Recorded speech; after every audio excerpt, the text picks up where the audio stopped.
নমস্কার বন্ধুরা, মণিমার রেসিপিতে আপনাদের সকলকে স্বাগত। কত সহজে কম সময়ে বিশেষভাবে বাঁধাকপির পরোটা আমি বানাই, সেই রেসিপিটাই আপনাদের সঙ্গে শেয়ার করব। তার জন্য একটা বাঁধাকপি ভালো করে ধুয়ে 4 ভাগ করে কেটে মাঝখানের মোটা অংশটা বাদ দিয়ে নিয়েছি। এবার গ্রেটারের বড় অংশটা দিয়ে বাঁধাকপিটা গ্রেট করে নেব। বন্ধুরা দেখুন, বাঁধাকপিটা সুন্দরভাবে গ্রেট করা হয়ে গেছে। এবার নিলাম 1 কাপ ময়দা আর 1 কাপ আটা, প্রয়োজন মাত্রায় নুন, 1 চামচ চিনি আর 2 চামচ তেল নিয়ে ঘষে ঘষে ময়ান দিয়ে অল্প অল্প জল দিয়ে সফট আটা মেখে নেব।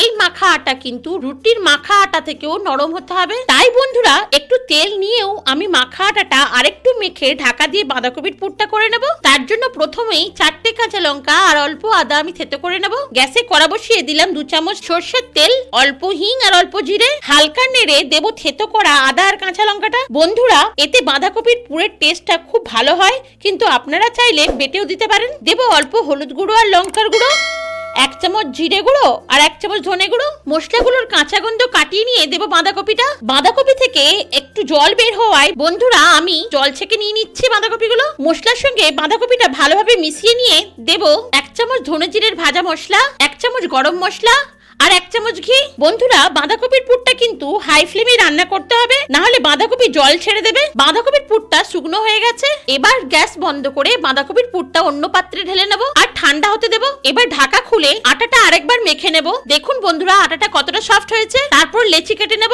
পুর ভরার ঠিক আগেই বাঁধাকপির পুরে দেব প্রয়োজন মতো বিট নুন, অল্প চাট মশলা আর কুচনো ধনেপাতা। আগে থেকে নুন দিলে বন্ধুরা বাঁধাকপি জল ছেড়ে দেবে। এবার একটা করে লেচি নিয়ে আটা লাগিয়ে আমি বাটির মতো করে নেব। নিয়ে ভর্তি করে পুর ভরে মুখটা এইভাবে বন্ধ করে লেচির মতো করে নিলাম। এইভাবে আটা লাগিয়ে আঙ্গুল দিয়ে চেপে চেপে বাটির মতো করে মাঝখানেরটা মোটা রেখে বেশি করে পুর দিয়ে এইভাবে মুখটা বন্ধ করে চেপে নিয়ে লেচির মতো করে নেব। এবার আটা লাগিয়ে হালকা হাতে বেলে নিতে হবে। চারিদিক সমানভাবে বেলতে হবে। সুন্দরভাবে বেলা হয়ে গেছে। দেখুন বন্ধুরা খুব বেশি মোটাও করিনি, কোনো দিকেই পুর বেরিয়ে যায়নি। এইভাবে সব পরোটাগুলো বেলে নেব। এবার গ্যাসে তাওয়া বসিয়ে তাওয়া গরম হলে একটা করে পরোটা আমাকে দিয়ে দিতে হবে আর উল্টে পাল্টে তাওয়াতে সেকে নিয়ে তারপরে তেল ছড়িয়ে ছড়িয়ে ভেজে নিতে হবে। দেখুন কতটা সুন্দর ফুলে উঠেছে। প্রত্যেকটা পরোটা বন্ধুরা এইভাবেই ফুলে উঠবে। তাই এইভাবে বাঁধাকপির পরোটা তৈরি করার অনুরোধ রইল। আমার ভিডিওটি কেমন লাগলো কমেন্টে নিশ্চয়ই জানাবেন। আর আপনি যদি আমার চ্যানেলে নতুন বন্ধু হয়ে থাকেন তাহলে চ্যানেলটিকে সাবস্ক্রাইব করে